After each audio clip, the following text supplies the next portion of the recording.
Hello everyone, I'm here today to show you just some very basic watercolor techniques for beginners. We're going to be learning these techniques by making bookmarks. So of course we want to use watercolor paper. I definitely would not use regular printer paper or lined paper. It will not hold up to the watercolor. I have a paper cutter that I'm using to cut all these bookmarks, but you of course could use scissors if you don't have that. My bookmarks I made about 6 inches by about 2 inches.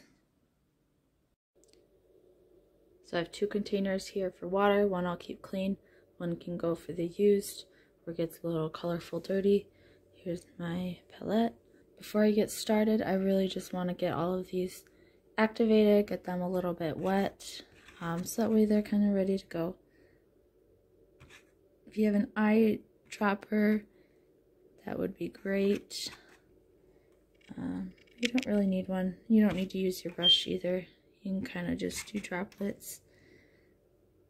And just do this before you set up, before you start painting. Just give them a minute to get ready. You don't want to flood them, but it'll get them more ready. Okay, so I think we're good there. Now for the bookmarks. So with these ones, I want to practice a little bit of wet on wet technique. So that means this is going to be wet, the paper is going to be wet, and then obviously the paint, the water paint is going to be wet. Okay, so I'm going to start, instead of just painting on here with the water or colored water, I'm going to kind of just dunk this in here. Okay, so that's nice and wet. Okay. We want to use a soft bristle paintbrush for watercolor. This might be a little bit firmer even than I would normally like to use. We're really just putting down color and watching it spread.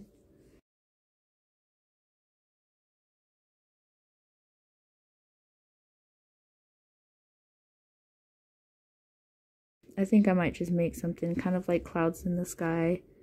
So wet on wet is going to be for looser, atmospheric, cloud-like shapes. For the more detailed stuff, we'll go in later and do wet on dry technique once this all dries out. So I keep getting, every time, grab more water on my brush and then I go back in for the paint. I'm still leaving some areas white. It being kind of cloudy and blotchy really shows off what's so beautiful about watercolor. Add a little bit of yellow sunshine. Not a lot, because I don't really want it to mix much with the blue. Okay, so let's try it again with another one. Again, I'm dipping this into the clean water one. So again, each time getting water, and then we're going for our color.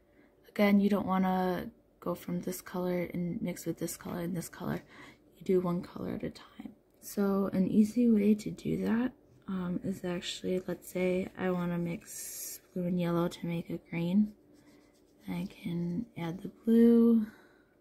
Okay. Rinse. I'll get some yellow.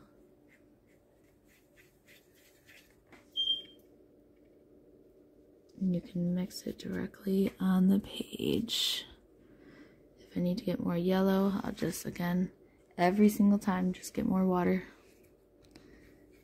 It's watercolor for a reason.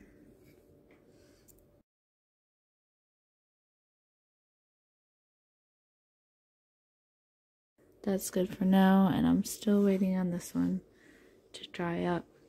You can even use a hair dryer just to make it dry faster. Okay, so this right here is wet, the rest of it's dry. So we're gonna go ahead and start with our wet on dry. And see, it's not spreading out all over the place because it's mostly dry. If I went on a wet section, it would just spread and cloud up.